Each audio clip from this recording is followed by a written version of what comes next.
कुरु राज्य सभा, जहां पर बैठे थे बड़े बड़े महारथी। सभा सद चारों ओर से शांत थी। सिर्फ एक क्रोध भरी लाचार स्त्री की आवाज कुरु राज्यसभा में गूंज रही थी। वह स्त्री कोई और नहीं बल्कि द्रौपदी थी। तो मित्रों, द्रौपदी भरी राजसभा में क्या कहती है जानते हैं इस वीडियो में। तो वीडियो को अंत तक पूरा जरूर देखिए। द्रौपदी के चीरहरण का प्रयास असफल हो चुका था। पांडव अपना राजकाज, धन, वैभव, प्रजा, यहाँ तक कि अपने भाई और अपनी पत्नी को जुए में हार चुके थे। द्रौपदी का प्रलाप पूरी कुरु राज्यसभा में गूंज रहा था। द्रौपदी का क्रोध इतना तीव्र हो चुका था कि वह समस्त कुरु राज्यसभा को श्राप देने वाली थी। कि तभी उस राज्यसभा में जहां स्त्रियों का आना वर्जित था, गांधारी का प्रवेश होता है। गांधारी विलाप कर रही द्रौपदी को श्राप न देने की प्रार्थना करती है। गांधारी द्रौपदी से कहती है कि पुत्री, श्राप न देना, अपने इस वंश को श्राप न देना। यह लोग जैसे भी हैं मेरे हैं, यह लोग तेरे भी हैं।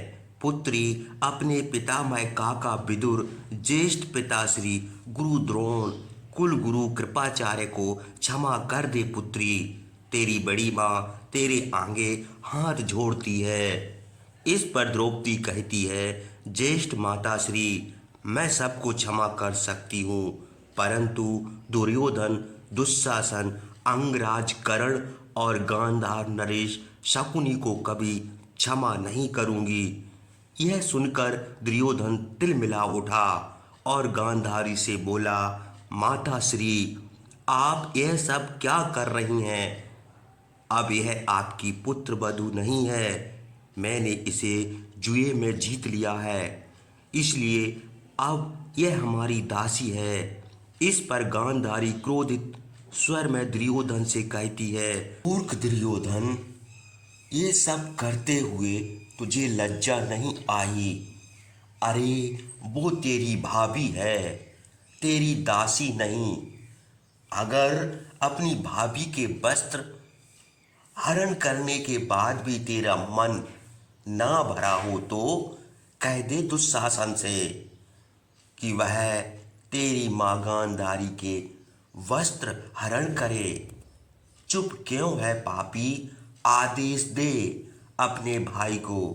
भ्राता शकुनी, कहिए ना अपने प्रिय भांजे से कि वह अपनी माँ का एक एक वस्त्र उतार कर इस राज्य कुरुसभा में निर्वस्त्र कर दे।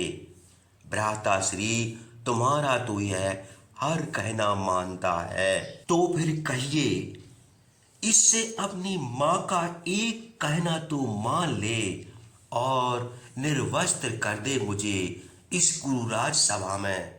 अरे नीच, तेरे जन्म पर विदुर जी ने ठीक ही कहा था कि तुझे मार देने में ही हस्तिनापुर की भलाई है, लेकिन पुत्र मोह में आकर हमने उनका कहा नहीं माना। अगर हमने उस दिन विदुर जी का कहना मान लिया होता तो तेरे कारण यह भारत वंश यूं अपमानित ना होता। इतना कहकर गांधारी द्रौपदी को अपने साथ लेकर राज्यसभा से बाहर निकल जाती है। कौरवों की सभा में हुए द्रौपदी चीरहरण ने महाभारत युद्ध की नींव रखी। भयंकर युद्ध हुआ जिसमें कौरव पक्ष के सभी योद्धा जो चीरहरण में दोषी थे वह भी, और जो नहीं थे वह भी वीर गति को प्राप्त हुए। इस युद्ध में पांडव विजय हुए और कौरवों की हार हुई। महाभारत युद्ध में विजय के पश्चात द्रौपदी कौरवों के शिविर में बैठी युद्ध के बारे में विचार कर रही थी। तभी गांधारी द्रौपदी से मिलने शिविर में पहुंची। गांधारी ने द्रौपदी से कहा, हस्तिनापुर की महारानी द्रौपदी की जय हो। क्या आप मेरा प्रणाम स्वीकार करेंगी? द्रौपदी गांधारी के चरणों में गिरकर रोने लगती है।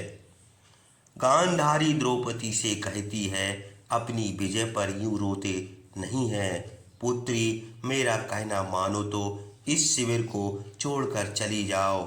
यह शिविर तुम्हारे ज्येष्ठ पिताश्री की मरी हुई महत्वाकांक्षा और तुम्हारे देवर दुर्योधन के अहंकार का शिविर है।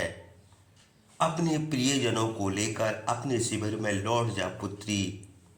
यह सुनकर द्रौपदी ने कहा, ज्येष्ठ माता श्री, मैं विजय शिविर में नहीं आई हूँ, मैं अपनी ज्येष्ठ माता श्री का आशीर्वाद लेने आई हूँ।